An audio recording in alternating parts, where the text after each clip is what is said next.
चलो सब जंगल चले, भारी घस पे कदम धले, नदी के किनारे गीत बनाए, ठंडी हवा से खुद को सुलझाए।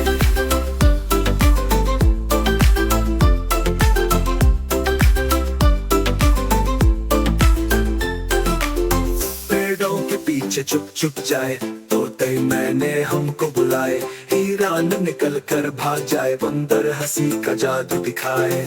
चांदनी रात हो या दिन का उजाला, जंगल का रंग है सबसे निराला, पेड़ों की खुशबू, फूलों की महक, दिल को मिले यहाँ सुकून का चश्मा। जंगल हमें दोस्ती सिखलाता, हर मखलूक से प्यार जताता, जिंदगी एक सफर का पैगाम।